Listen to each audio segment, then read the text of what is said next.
Здравствуйте, друзья! Вы на канале Дом и сад. Меня зовут Александра. В этом видео давайте вместе сделаем то, после чего помидоры пойдут в рост со страшной силой. Думаю, вы догадались, речь пойдет о том, как посынковать томаты, зачем и когда посынковать томаты в открытом грунте и как формировать кусты помидоров так, чтобы получить крупный и ранний урожай. Что такое посынкование? Это удаление боковых побегов, пасынков, которые растут из пазух листьев в надземной части растения. Зачем удалять пасынки у растений томатов? Удаление лишних побегов до начала интенсивного роста растений помогает держать баланс между зеленой массой и плодами.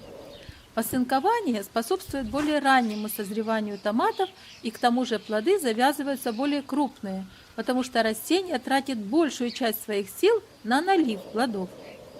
Для получения раннего урожая помидоров растения формируют в 1 или 2 стебля, на каждом из которых оставляют определенное количество соцветий для завязи и плодоношения.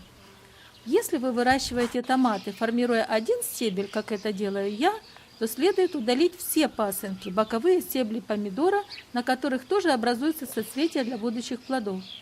У меня на грядке большинство посаженных помидоров средние и высокорослые. Обычно я выращиваю помидоры, формируя один стебель, но если куст особенно мощный, могу оставить и 2 стебля. Корню хватит сил подать и на второй стебель питательные вещества для формирования и налива плодов. При двухстебельной форме выращивания кустов помидоров следует оставить, кроме центрального стебля, еще один пасынок над первой будущей завязью плодов. Двухстебельная форма выращивания, посынкования и формирования помидоров идеально подходит для среднерослых и низкорослых помидоров. В этом случае центральный стебель следует прищипнуть над третьей завязью, а пасынок прищипнуть над второй завязью. Получается, если вы формируете растение томата из 2 стеблей, то в итоге на каждый куст плодовая нагрузка составляет 5 кистей. 3 кисти на центральном стебле и 2 кисти на боковом пасынковом стебле. Если же вы формируете куст томата с одним центральным стеблем, то плодовая нагрузка составляет 5-6 кистей томатов, но уже только на одном, более высоком стебле. Теперь сформулируем главное правило посынкования. Ориентир – первая кисть помидоров. Первое соцветие. Под первой кистью оставляем 2 листа.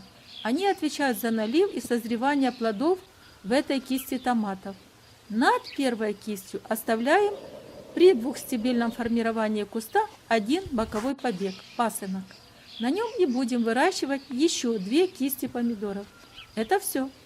Главное правило посынкования мы сформулировали.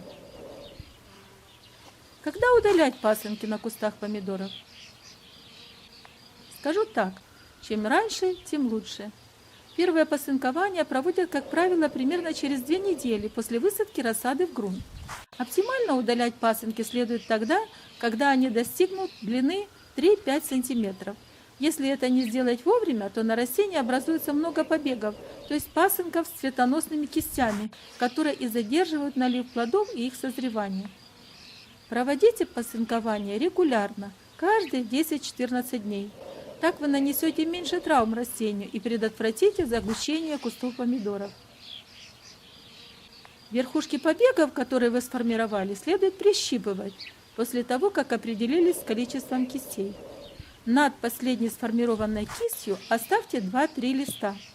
Это будет так называемый верхний насос для растения, который создает и отправляет в плоды питательные вещества. Если вы посынкуете и прищипываете растения помидоров своевременно, можете быть уверены, плоды будут значительно больше в размерах, они будут наливаться и созревать на 3-4 дня раньше на каждом побеге, чем если бы вы не прищипывали и не посынковали. Кроме того, посынкование защищает от фитофтороза, ведь вы удаляете листья, которые соприкасаются с почвой, где и развиваются грибковые инфекции.